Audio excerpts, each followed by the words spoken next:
Are you working on fixing your credit or helping other people fix their credit? This video is for you. In today's video, we're going to be discussing the Fair Credit Reporting Act. This is the federal law that protects consumers from data furnishing companies like Experian, Equifax, and TransUnion. Those are the three major ones that most people are familiarized with.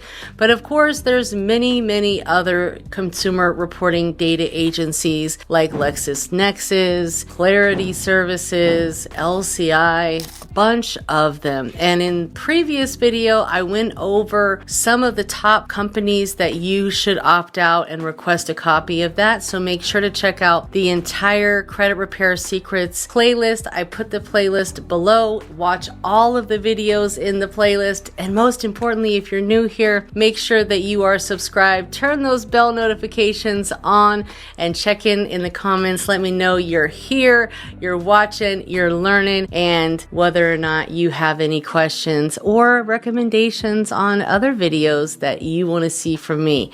So this here, my friends, this is the federal law, the Fair Credit Reporting Act, 15 USC Code Chapter 41, and we are in the subchapter 3, where it is focused primarily on credit reporting agencies. So in this division of the law, you will have the Fair Credit Reporting Act. You'll also have the Fair Debt Collection Practices Act. Now, the FDCPA is a whole nother ball game, but one thing that I just want to mention real quickly is the FDCPA is not applicable to original creditors. The FDCPA was put into place for third-party debt collection companies. Now, debt collection companies would not apply if the original creditor is still collecting. However, if the original creditor hired a law firm, that would be a third-party debt collector, or if they sold it to another company like Midland Funding, LVNV, you know, some of those that we love to hate. But nonetheless, this is the law that the credit bureaus have to follow, okay? Now, the credit bureau still will have to abide by the FTCPA as well, but the FCRA is where we want to hit our focus when we are disputing data directly with Experian, Equifax, and TransUnion. Yes, there still might be violations from the FDCPA. However, if you want to talk violations with them, it's best to do it under these terms because they are required by law to abide by this. A couple sections of the law that I want to point out to you guys. One is permissible purpose.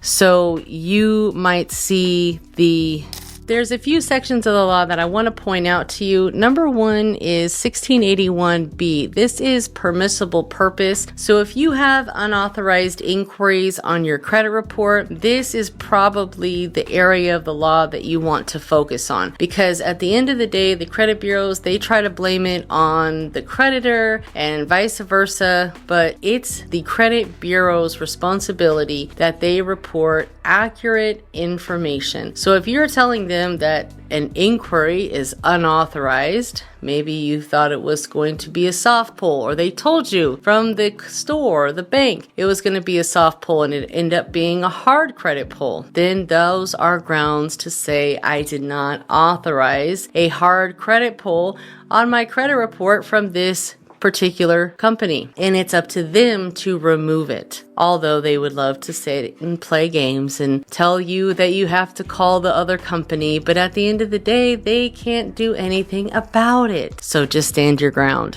Now you'll see on here there are laws that protect people that have been a victim of identity theft, trafficking. A lot of this information we have reviewed inside of the Credit Repair Secrets playlist and is all inside of the guide that I'm showing you guys. So if you do want access to this guide, comment the word guide and I will send you guys access because it has all of the laws listed. This is part of the bonus information inside of the Credit Secrets Guide, so that way you can take portions of the law, use them in your dispute letters, and let the credit bureaus know that these are a violation, and each violation is $1,000 penalty plus damages.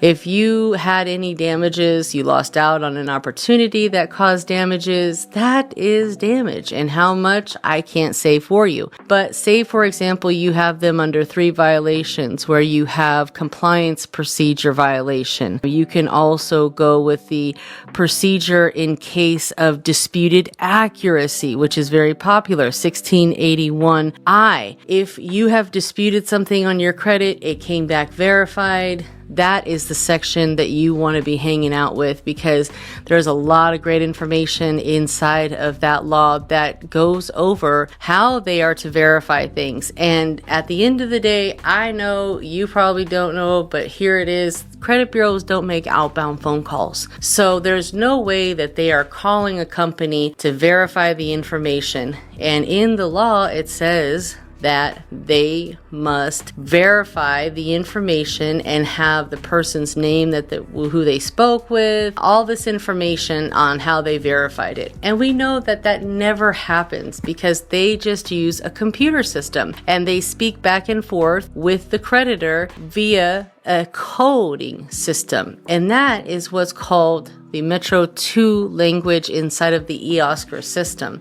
And they communicate back and forth with simple digits, 2-digit codes usually. So how can it be that detailed when you're talking back and forth in code? So we know that they were not able to verify it up to the standards in which the law is stating, okay? So that's a huge violation that you can get them on. And if they reinsert an account back into your credit profile and did not advise you of such, that's also a violation. So it's really important that you keep all communication from the credit bureau, all communication that you have sent them, because essentially you want to build your case against the credit bureau. You've got civil liability for willful noncompliance, civil liability for neglect, civil liability for negligent compliance. So you can get them on those 2 things if that would be applicable to your situation. And you've got, let's see, what else is a really good one here. So in short, you have everything that you need at your fingertips, and you can easily implement these laws into your dispute letters to the credit bureaus, your communications to them, and let them know that you are going to give them one final chance to correct this before you seek litigation. Okay? Let them know, hey, this is my 2nd time contacting you guys. I'm going to give you one more opportunity to correct this mess before I am forced to proceed with litigation. And you can proceed a few different ways. Number 1, you can hire a consumer lawyer, which I've got a bunch of consumer lawyers that you can get inside of this credit secrets guide. I've got a couple that are nationwide, and then I also give you some other researches to find consumer lawyers, because they're not going to charge you unless you have a case and unless they win a case for you. You can also take the credit bureaus through arbitration. There's another video that explains arbitration. You'll have to file the fees to a third-party company. I like to use the AAA because usually filing fees are reasonably priced. They're usually under $250, okay? And you can ask for reimbursement for that. And a lot of times before you even get to the arbitration date, the credit bureaus are going to want to settle with you. So you have that option to say, yeah, I want the trade line deleted, plus I want $1,000 in damages, or $1,000 violation plus damages. Whatever you feel is going to be a good fit, because you can let them know that this took a lot of your time and money and energy and stress and all that good stuff. But what I've done inside of this guide here is kind of break it down. So for those of you that are kind of new to the credit repair type of world, these laws are very easily broken down for you. So if you have been a victim of identity theft, you can use the laws in there. And that's essentially what a lot of these people online are doing, is identity theft. And maybe it's true, maybe it's not true, I don't know. But at the end of the day, if you haven't truly been a victim of identity theft, it's not the best route to go. And I'm going to tell you that straight up.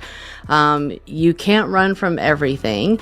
And for those of you that truly have been a victim of identity theft everyone has made it that much harder for you to actually get the help that you deserve, because technically speaking, if someone has been a victim, they have to block items from their credit report within 3 days. And even now, they don't want to do that. So it makes it really tough for people that truly have been a victim of identity theft. But all of this is broken down for you inside of the guide. So again, if you want access to the guide, just comment the word guide and I will send it to you. It's less than $25 and it goes to support the channel. So I would greatly appreciate it, your support, and the team support, editor support, all that good stuff, guys. But that's pretty much it for the Credit Repair Secrets playlist. I hope you guys enjoy it. Make sure to watch all of the videos inside of that playlist. I have tagged it below. If you are interested in working one-on-one, you can book a call with me, book a coaching call as needed, and also join the credit community.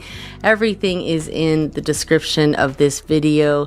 Visit my link tree for more information, and I will see you on the next video. See you next time.